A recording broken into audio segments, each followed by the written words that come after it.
Good afternoon, everybody, and welcome to the session at the World Economic Forum. Our panel here today is titled When Markets Meet Public Health, Community-Led Innovation for Children.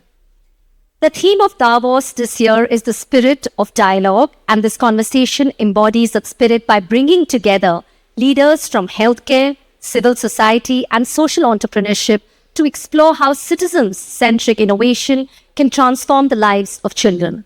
Joining me today are four distinguished voices. We have with us Ms. Sangeeta Reddy, Joint Managing Director, Apollo Hospitals. She'll be representing the role of private healthcare in scaling innovations. We have Olga Dyakova, co-founder of Impact Force, offering a global perspective on social entrepreneurship and collaboration. In a bit, who will be joining us is Dr. Suchain Bajaj, founder and director, Ujala Cygnus Healthcare Services. He's a doctor social entrepreneur. And we also have Mr. Mohammad Asif from Plan India, Executive Director, who brings deep experience in child rights and grassroots health programs. Thank you all so much for joining us here at the World Economic Forum 2026. Sangeeta ji, I would like to begin with you here.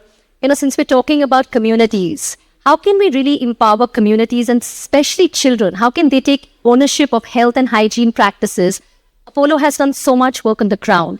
Best practices you can share with us. So first, it's a pleasure to be here. I think Davos is about helping create a better world.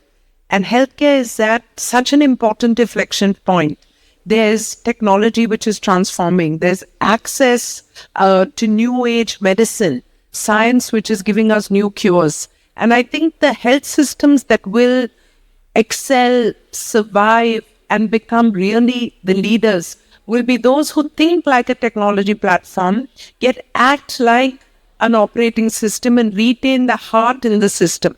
And in that, I think the aspect of the social determinants of health and preventive healthcare are as important as anything that we're doing in terms of high-end care. From our organization at Apollo Hospitals, we have established one of the largest health systems in Asia. We do advanced care from heart transplants to bone marrow transplants to high-end surgery, emergency care, multi-speciality systems. But at the same time, we are dedicated to preventive and primary care. Now, I want to specifically focus on children because when we educate them when they're young about right nutrition, when we give them the appropriate enablement, when we take care of the first 1,000 days of a child's life, you are setting them up for a healthier life in the future.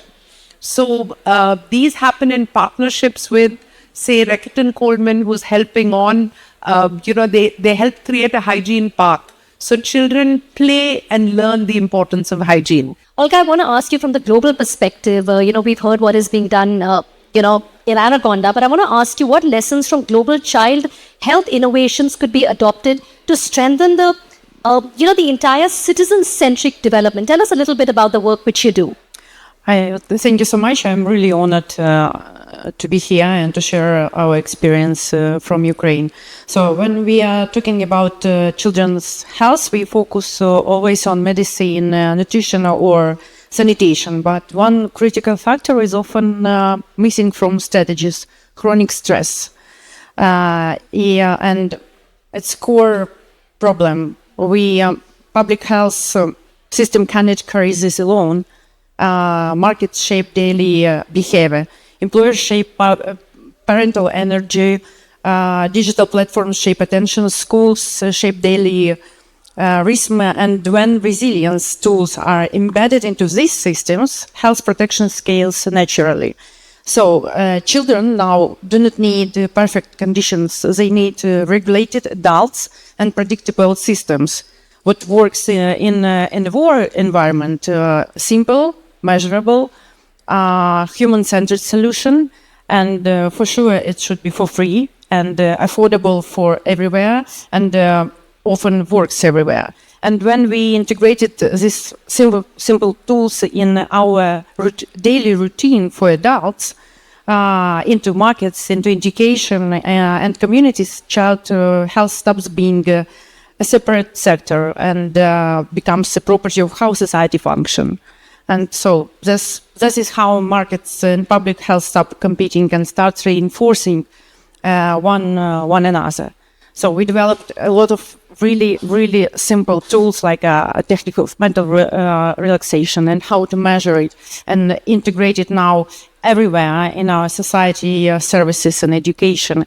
And we can scale it, and you can use all these digital platforms, application, engage these free tools everywhere, and you will get normal stress, resilient to stress adults, and then you can share it into a way to manage stress. So, we have been, Dr. Bajaj, we've been talking about children, right? About how to really help them and how the communities, when it comes to children, you work very closely with children.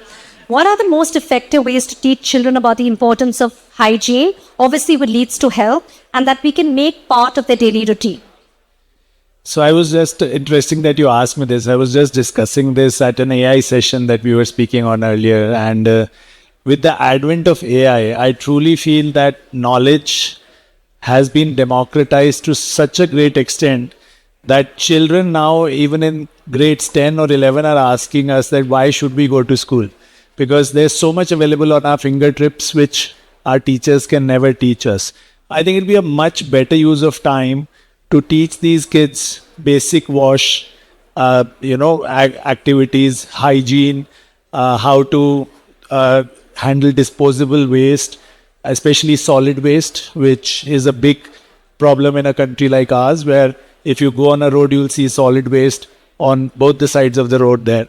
So if we can actually imbibe all of these things into daily activities, teachings and learnings in our schools as well as online curricula, I think that would be much better use of the children's time rather than, learning mathematics tables, which they already have access to at the click of a button. So just want to tell our, guests here and also panelists that this year, the Banega Swasth India campaign, which is in its 12th year, has got the hygiene loyalty card to Davos World Economic Forum. It's a card that really empowers kids, children by rewarding them points. So it's like 100 action points in health and hygiene living, was something which you were saying, Ms. Reddy. It's designed to nudge behavioral change, instill responsibility, and make public health engaging and also aspiration for the next generation. We have Asif, Mohammad Asif. If you could tell us a little bit about the card, what is the USP of the card, and how do you see the hygiene loyalty card empowering the children at community level? Thank you, Ambika. So let me start by sharing that the loyalty card is one of the unique efforts that Reckitt leadership has brought in, where the whole idea is that how do we empower children? Because we have done a lot in so far as bringing knowledge, awareness, behavior change to children and their caregivers, their parents. But how do you measure it? And that was something which, and we wanted that power to be with the child herself. And this was the reason why this card was curated.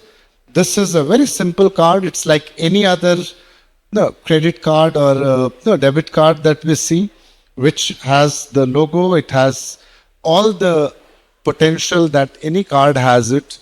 I'm delighted to share here that the Reckitt leadership, right from Mr. Chris Litt, CEO of Reckitt, the regional leadership of Reckitt, Gaurav Jain and Mr. Ravi Bhatnagar, all of them have had a role to play in curating, in making this card a reality. And I'm so thrilled that it's the place where ideas turn into action, because Davos has been that space, that this loyalty card, which is the first of its kind ever in the world, where power has been given to children to determine how they are making change, is being launched.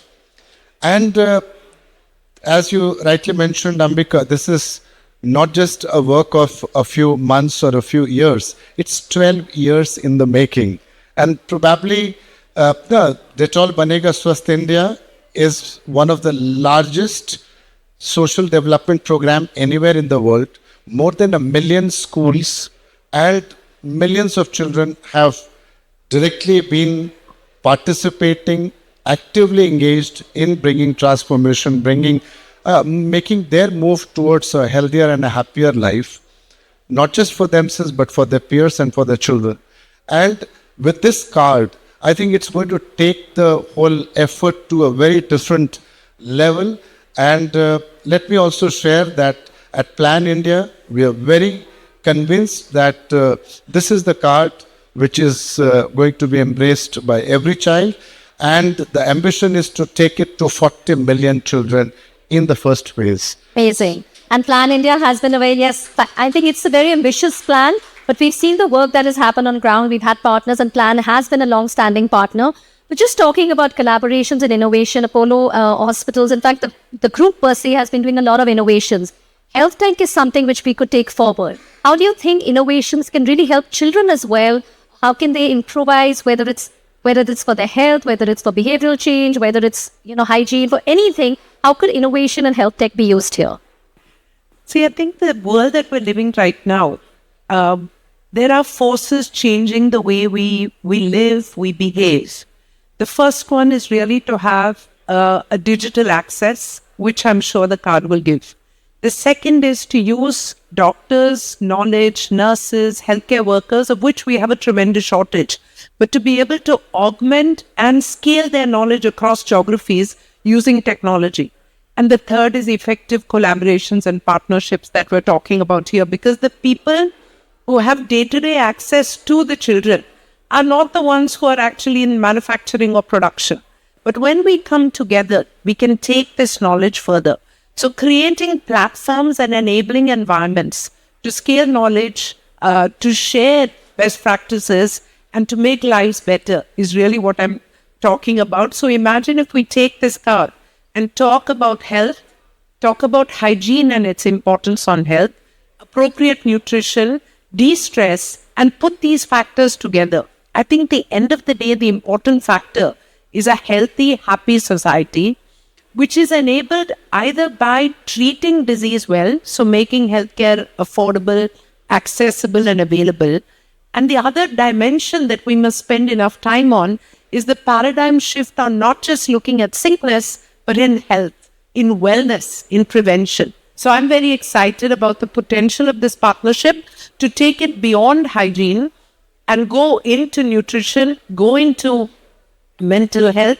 And I'm happy to share that Apollo would be very happy that Total Health, where we have this large population, or Shine, which is our schools program, where we have access to about 3 million school children, or even our hospital environments, all of them, we would be happy to look at how we can scale this partnership, because the more lives we touch, the more impact we have, and the more impact we have, the healthier world we can create. One is having a card. We've seen the work which has happened over the last 12 years. We've spoken about partnerships, but how do we ensure that children benefit? Because the card, it's not just about giving them the cards and a check mark, but how to make sure they use it. I think that would be the supremely important challenge for us, because that is something. But the good news is that at Plan International, because we are a child rights, we work with children and several other partners that we work with on the program. I think we are fairly convinced that we should be not just able to drive the enthusiasm and engagement of children, but also enable them to use it, working collaboratively with their teachers, with the school system, and with the community and parents to make a difference. In fact, quickly, I know we're running short of time. Sangeeta ji also has to go. But when we talk about India, we're looking at Viksit Bharat 2047. Health, of course, plays a critical role. The theme here at Davos is Spirit of Dialogues 2026, the West. How do you think really India can achieve Viksit Bharat, keeping health in mind, by 2047? I think I'm excited to try and answer this question, because it is an aspirational and a critical aspect of our whole country. I think economically, India is growing. Our growth rates at 7.2% make us among the fastest growing economies in the world. We are the largest democracy in the world, but also from a global economic perspective, at number 4, we're also slated to become the third largest economy fairly soon. So number 1 and 2 are, maybe a decade or two away. But it's not just about the numbers. It's the quality of society that you're taking into leadership. A healthy society, physically and mentally. So I think our first goal is to embed the importance of health infrastructure, health capability, health delivery, and health outcomes into the thought process and the planning of Viksit Bharat, which is our goal for India at 100 years post-independence. So now health is moving from a social subject to potentially an economic driver, to potentially a social enabler, and also a geopolitical bridge. Because I think, thinking of health, today patients from 140 countries come to India to receive advanced health care with the same quality of outcomes at 1/10 of global prices. This is because of the quality of our doctors and nurses, our hospitals, and the pharmaceutical industry. We are the pharmacy to the world. Enabling and taking this thought process further, I think that we can help serve. So there is a heal in India at one level. There is a heal from India using remote care and environments to take care of the elderly or remote areas, and heal by India. That the demographic dividend of a young country can be used to help serve the world.